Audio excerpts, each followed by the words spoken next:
One of the biggest things, if not the biggest thing the Chicago Bears have to address this offseason is their pass rush.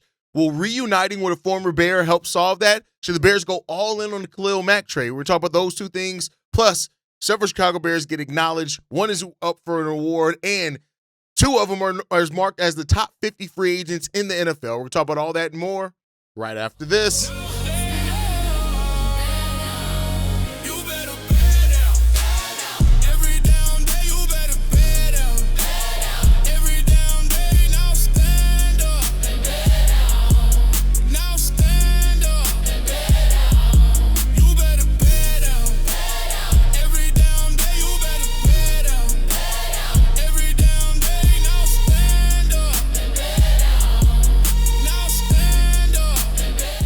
What's going on, Bears fans? Welcome to another episode of Chicago Bears Central, your number one spot for everything Chicago Bears related. I'm the host there, Hayes, but more importantly, you guys can follow the channel at Chi Bears Central on every social media platform we happen to be on. With that said, let's go ahead and get into this content today, y'all. And we got a few things to talk about. I want to talk off first about the acknowledgement. Joe Thuney is now a finalist for the NFL Protector of the Year award, which is great. We brought in Joe Thuney just for this type of thing. And it's good to have an acknowledgement of from the outside of things that we do. We know how important Joe Thuney was to the Chicago Bears team. And some of y'all being and holding yourselves accountable, some of y'all doubted the acquisition of Joe Thuney because of the age, but he came in here and he was great, man. This is an inaugural award, right? He helped the Bears get their first playoff victory in 15 years. He was part of an offensive line that completely was revamped and helped protect Caleb Williams and helped us have a better run game this year. Jeremy Fowler revealed this. The finalists are, of course, Joe Thuney. He's joined by Garrett Boyles of the Denver Broncos, which is a tackle. Also, Quinn Marinez, I believe is how you pronounce it. Aaron Brewer from the Miami Dolphins, Kansas City Chiefs center Creed Humphrey, and the Detroit Lions tackle Penny Sewell is who he's joined in this inaugural award. And we'll see what's going to come down to it. I mean, Joe Thuney's been a revelation, and just to get the how we help address that offensive line this season with a mix of veterans, youth, all those type of things, it's really good, man. It's really good. This award was introduced back in May, and it's an opportunity to put more spotlight on offensive linemen, and that's great, right? The whole award, the idea of it behind, according to the NFL, is the award. The award honors individual excellence and spotlights offensive linemen whose contributions are overlooked in the highlight-driven nature of football. Players are graded on skill, mechanics, impact, leadership, durability, and strength of opponent. And you look at it, Joe Thuney fits all of that, man. Joe Thuney on the season allowed just one sack, one hit, and 15 pressures all season long. And, oh, by the way, he was only penalized twice. And especially at the start of the season where, those self-inflicted wounds with those penalties were hurting us. It was great. He played 1,149 offensive snaps, the second most of any guard, which is according to PFF, and his impact goes even beyond the stats that he had. He helped turn one of the worst offensive lines in football to one of the best offensive lines in football, and it was just great. It helped keep Caleb Williams protected. It was a big part of why we were able to see the Iceman in fourth quarters of games, all those type of things. And so you look at the leap that Caleb Williams made this year, that leap doesn't happen if we don't upgrade the offensive line, and Joe Thuney was a huge part of that. The award will be presented as part of NFL Honors, which takes place Thursday, February 5th, which happens to be Mama Hayes' birthday. So, that's my mom's birthday, so I'll be focused on that. But if Joe Thuney wins the award, we'll get a video out and acknowledge that. But Joe Thuney, along with the Bears offensive line, does deserve some acknowledgement, and I'm glad that they're getting that because we don't always get what we want, and we don't always get what we deserve either. But, Joe Thuney deserves all the accolades. He's been so good for this Bears team. And, I like having him not only here because of his production now, but it helps set a standard.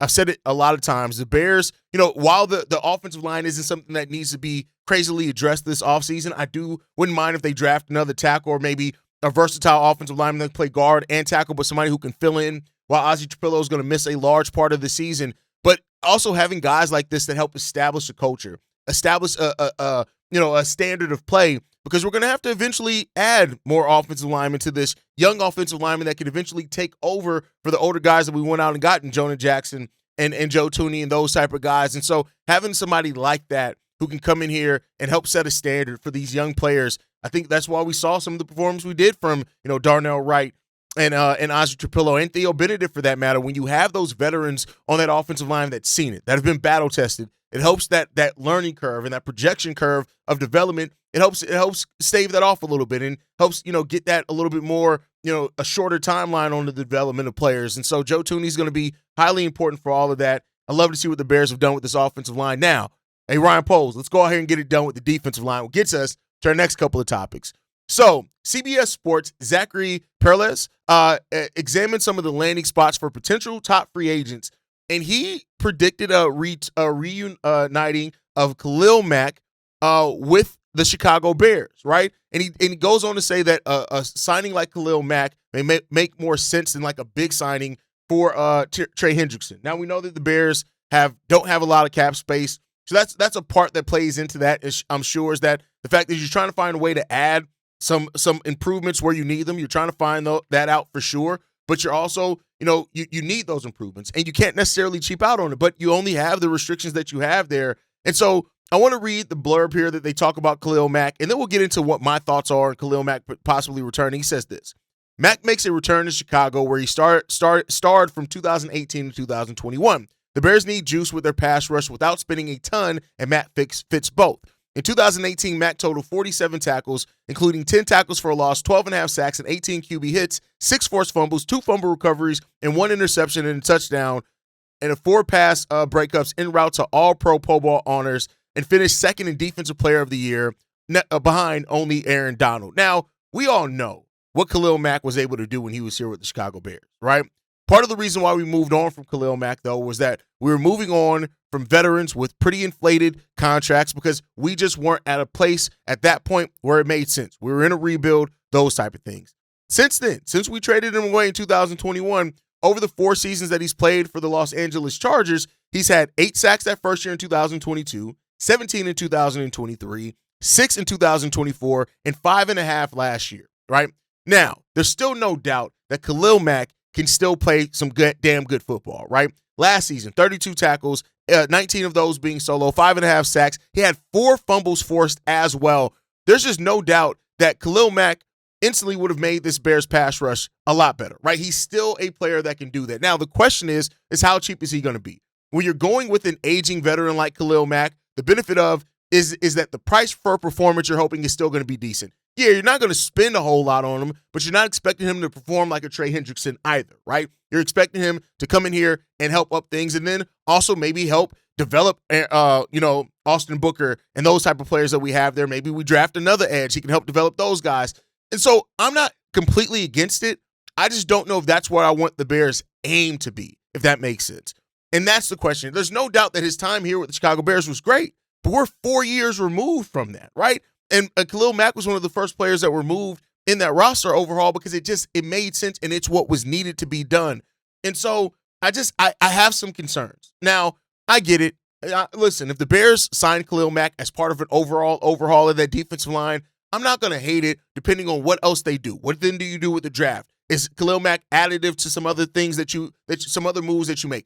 I'm all fine with that. But it can't be we're adding Khalil Mack to this team with Montez Sweat, Austin Booker, and keep everything else the same, and that's enough. That's just what I do not want to see from this team, and I think we need more than that. I don't want to disrespect Khalil Mack, but at the same time, he's starting to slow. You're seeing it. He's starting to slow down. Like the last 3 years, he's gotten worse each of the last 3 years, right?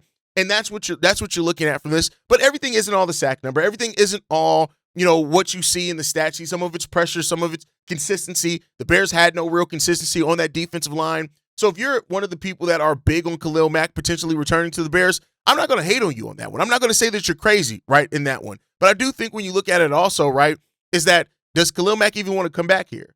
Yeah, the Bears are on the uptick, but does he want to do something that's kind of puts him in a more certain situation to contend over the last half of his career? We'll see. I'm not saying that he's not going to, but I tell you what, the 5.5 sacks, the 11 QB hits, the 4 forced fumbles in 12 games, I'm not saying that that's production that I wouldn't take for the Chicago Bears because it definitely could help. And that's what this is about, right? I get it. Everybody's going to say, there are going to be a lot of comments on this video that are going to say, no, Khalil Mack, let's go trade for Maxx Crosby now, which we're actually going to talk about here in the next segment, right? But it's still, not everything is functional. And that salary cap piece of it is something that you can't overlook. it's easy for us to talk about, hey, yeah, you can restructure this guy, restructure that guy, cut that guy, and create this space, that place. But what holes does that create on your team? As a GM and as somebody running a team, you have to think about the totality of it. You can't get so zoomed in on just your pass rush, which then you end up weakening something else to where then you're not able to benefit as much from the improvement you made in your pass rush. So that's all the things that the Bears have to think about here. They have to consider those things here. Again, I'm not here to say that they won't do it or they shouldn't do it. It's just that it can't be just that. It can't be as simple as we're bringing in Khalil Mack and boom, we're good, because that's not going to cut it. It's just not going to cut it. But when you look at even what Khalil Mack did last year, right, with the 5.5 sacks that he was able to do, that would have ranked towards the top of the Bears. Yes, Montez Sweat had a double-digit sack season, which is really great to see, and you needed to see that from Montez Sweat. That's what he should be giving you at a minimum. Montez Sweat should be getting 10 sacks a season. Like that, for what we're paying him, at a minimum, he should be getting 10 sacks per season. But the only other player that would have ranked above Khalil Mack in sacks last year is Javon Dexter at 6. Now, Austin Booker had 4.5. He didn't miss a lot of time last year. He ended up only playing 10 games. So that probably would have, been higher than that had he played in more of those games. But listen, again, not mad at all at Khalil Mack. He also would have led the Bears in forced fumbles last year. The highest we had on the team was Montez Sweat with 3. He had 5. So there's things that Khalil Mack clearly can still do. But at 34 years old, eventually that fall off is coming. Eventually that's going to happen. And to Khalil Mack's credit, he's been able to keep being a productive player in the NFL.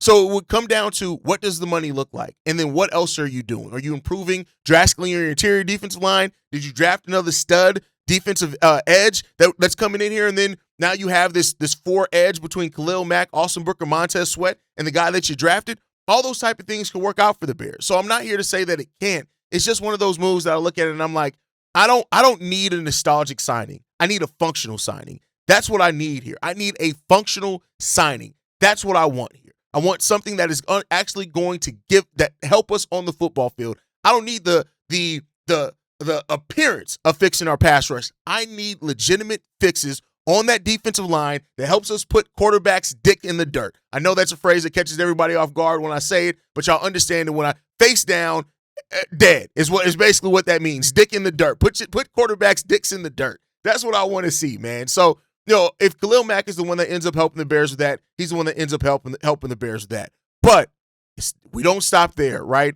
There's going to be speculation all season long in regards to possibly the Bears going after the Maxx Crosby, right? CBS Sports' Joe Corey talked about it and saying that it's more realistic than ever that the Chicago Bears could actually pursue Maxx Crosby, saying this.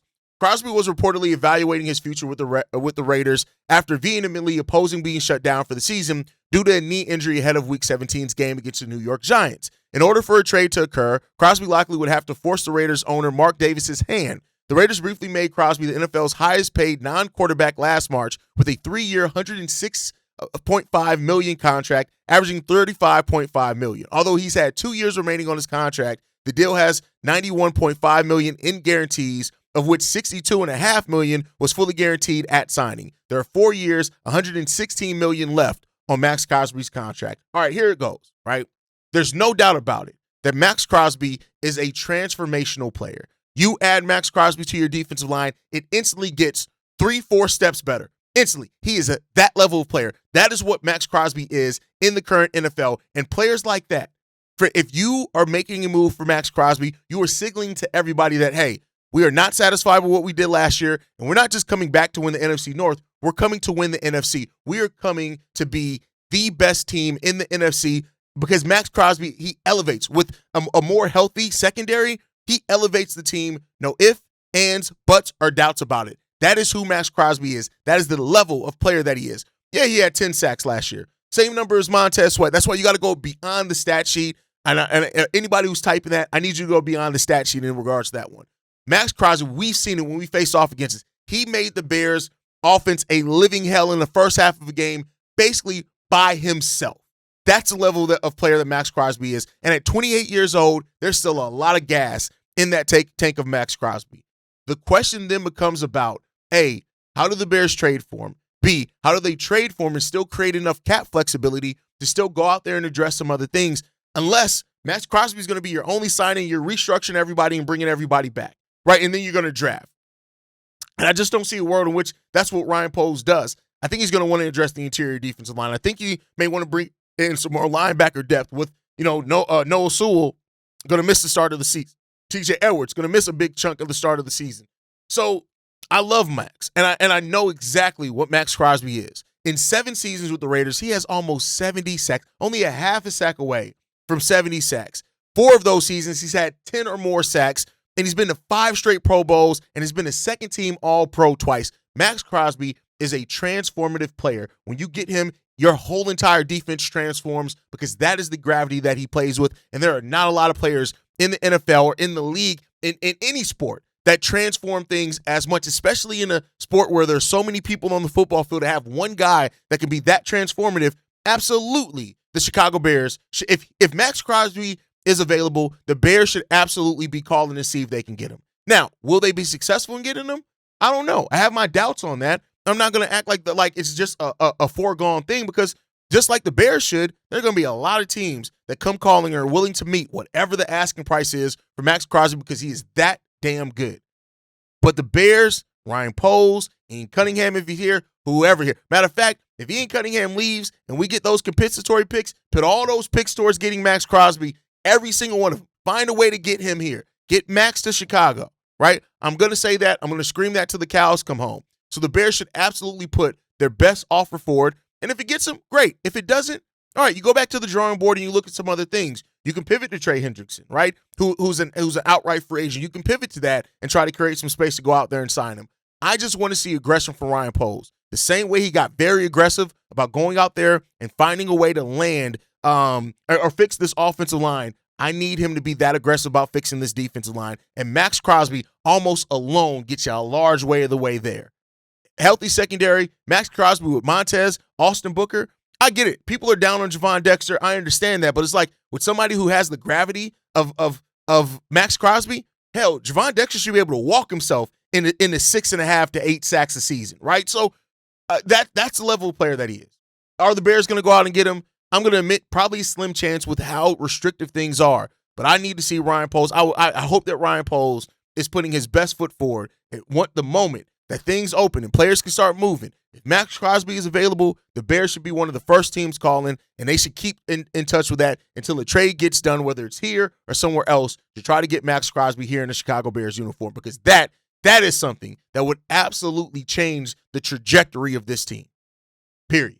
So let me know what you guys think on that down below. But talking about defense, the Bears have 2 players that ranked in ESPN's top 50 free agent list. At number 37 came in Nahshon Wright, who, you look at the breakout season that he had last year. He's going to the Pro Bowl. Nahshon Wright, we talked so much about Nahshon Wright and what he had. He took advantage the most of the injuries in the secondary and carved out a lane for himself, and that was getting takeaways. It wasn't all sunshine and rainbows. The coverage left a lot to be desired at times. But, hey, a guy that's 6'4", 190 pounds, had 5 interceptions last year. He took one pick six in that as well and broke up 7 other passes. You better goddamn well believe he's going to be one of the most coveted free agents out there. And if the Bears don't keep him, he's not going to be on the free agent market long. And I think when you look at Tyreek Stevenson and all that, like, do the Bears cut Tyreek to keep Nahshon Wright? I don't think so, especially with Zay Frazier there, who can do some of the same things, but we'll see, right? The other player, Jaquan Brisker, actually ranked in 7 spots lower at 44. This is big, right? Jaquan Brisker is going to have a market in free agency, whether the Bears keep him or not. You know, we talked once about, like, with his injuries, like, if he can come back to the Bears on a team-friendly deal, I think teams are going to be out there for him.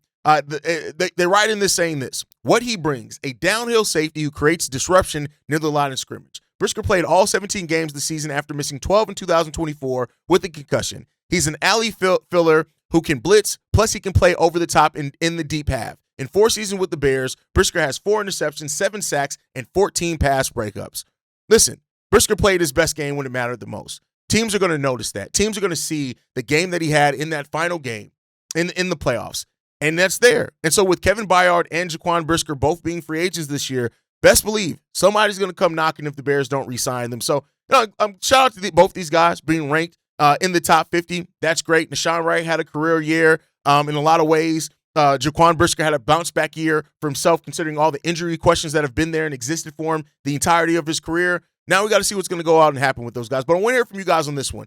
Which one of these guys do you think comes back to a Bears uniform? Or do you think neither one of them comes back? Are they both going to be gone? I'd love to hear from you guys on that one, man. But that's going to do it for today's episode of Chicago Bears Central. This offseason is about one thing. One thing that this offseason is about, leveling up in every shape, form, or fashion. Are you bringing Khalil Mack back if it's up to you? Are you trading the future, mortgaging some of your future for Maxx Crosby? And which free agents are must-sign that are currently Chicago Bears that are going to be free agents in the offseason? Drop your thoughts and comments down below. Hit that like button. Subscribe to the channel as well if you haven't.